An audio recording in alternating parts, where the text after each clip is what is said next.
Hey there, pirates! Welcome aboard the Anime No Mi channel. Zoro may be about to find the true Shodai Kitetsu by facing off against Nasjuro, since the longsword used by the Gorosei member displays unique characteristics. But the manga has never directly confirmed that it is the Shodai. This leaves room for the possibility that the real one is still hidden somewhere. Ever since the Kitetsu line was introduced as a lineage of cursed swords, the Sandai, wielded by Zoro, the Nidai, seen with Tenguyama Hitetsu, and the legendary Shodai, fans have speculated about who really possesses the strongest of them all. When Nasjuro, the Gorosei representing Mars, appeared wielding a long katana with a black blade, many immediately thought that must be the Shodai Kitetsu, but it was never actually said to be. And that's where this theory takes root. What if his sword is just a look-alike, or even a modified or corrupted version of the Nidai? What if the true Shodai is still out there, waiting to be claimed by Zoro? The mystery starts with the simple fact that Oda never explicitly confirmed the sword's identity, and we all know how careful Oda is when it comes to names, reveals, and context. When he wants to introduce a legendary sword, he makes it clear, like he did with the Nidai. But with Nasjuro's sword, total silence. Even stranger, Nasjuro himself has never made any mention of the blade he carries. For one of the 5 highest authorities in the world, a master swordsman who clearly uses both armament and conqueror's haki at an insane level, you'd expect him to brag about wielding one of the 12 supreme grade swords. But no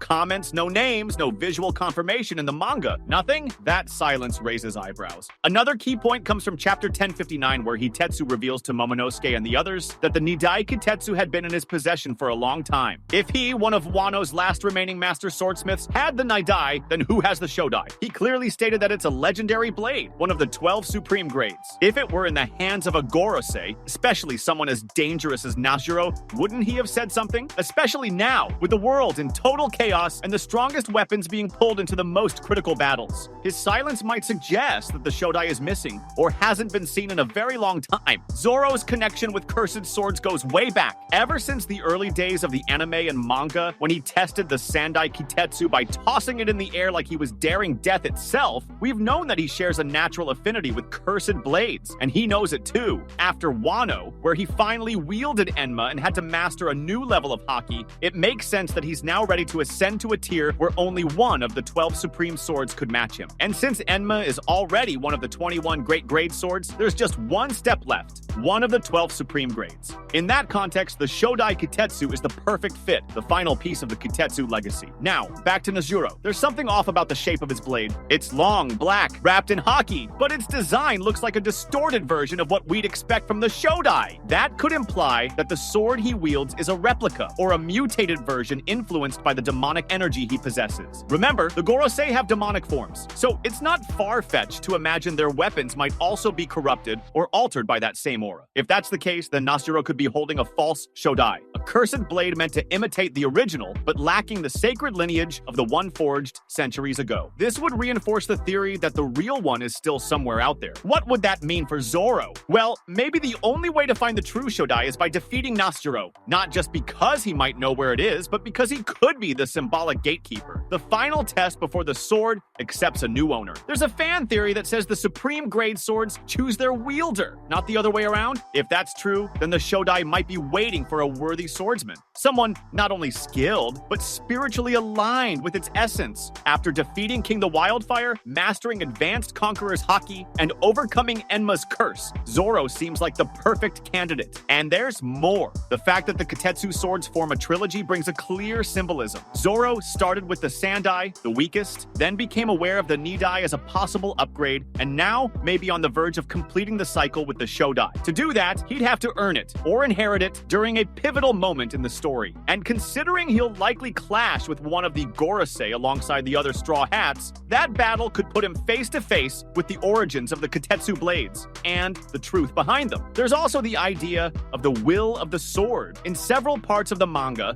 especially in Wano, we've seen swords that appear to have their own will. Enma, for example, forces its wielder to release more haki than usual. Oda himself has said that some swords have personalities. If the Shodai is as powerful as people say, maybe it's been hidden away because it's rejected everyone who tried to wield it. Maybe it already chose its next master, and it's just waiting for the right moment. That would be an incredible plot twist for Zoro, the sword no one could tame finally accepting the swordsman who overcame every curse before it. If that's the case, then Zoro's showdown with Nasjuro won't just be a battle between a pirate and a Gorosei. It'll be the ultimate test to prove prove that he's worthy of carrying the most legendary sword of them all. At that point, he wouldn't just complete his trio of blades, Sandai, Origin, Enma, Middle, and Shodai, Finale. He would ascend to an entirely new level as a swordsman. After all, Mihawk has already acknowledged his potential. The next step is for the world to recognize him as the greatest living swordsman, and nothing would scream that louder than wielding the Shodai Kitetsu. This is where the theory begins to tie into Elbaf, the Gorosei, and the possible reshaping of the world order after the final war.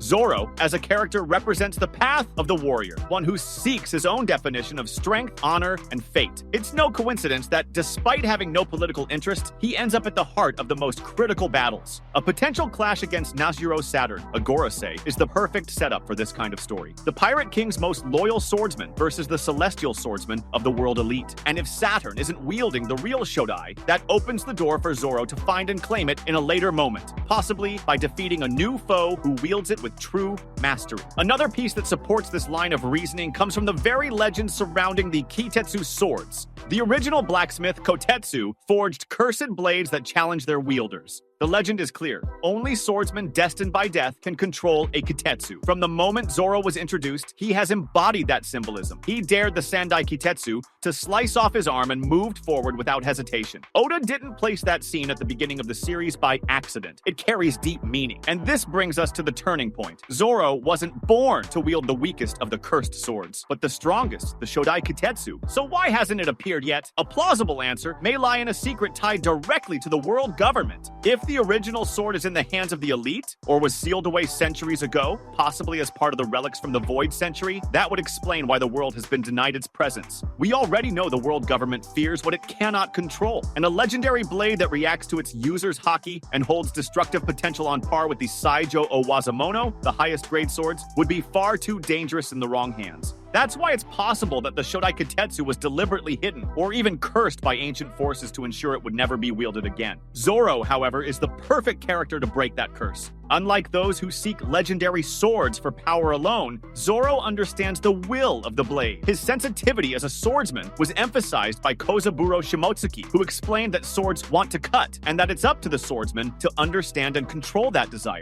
Mastering Enma was already proof of that. Enma tests its user by drawing out their haki, and Zoro survived that trial. So, if the Shodai Kitetsu turns out to be a blade that demands even more spiritual control and haki, Zoro is undoubtedly the ideal candidate to wield it. Moreover, there's a clear pattern in Oda's storytelling that suggests each legendary swordsman carries a blade of renown. Roger had Ace, Mihawk has Yoru. Odin had Enma and Amy no Habakiri. Ryuma had Shusui. Zoro is walking the path to inherit or conquer the next sword that will define his own legend. The Shodai Kitetsu, being one of the 12 supreme grade swords, must be brought to the forefront before the end of the series, and who better to carry that legacy than Zoro? If Saturn truly doesn't possess the Shodai Kitetsu, and it's hidden or held by an even greater force, such as Imu, or stored away in Elbaf as an ancient relic, its reveal could be the trigger for Zoro's next major power-up, a moment as defining as Luffy fully awakening Gear 5, or Sanji fully unlocking his genetic enhancements. That was today's content. We hope you liked it and want to share your opinion on the subject. Don't forget to share the video, give it a thumbs up, and I'll see you in the next video. Take care and stay amazing.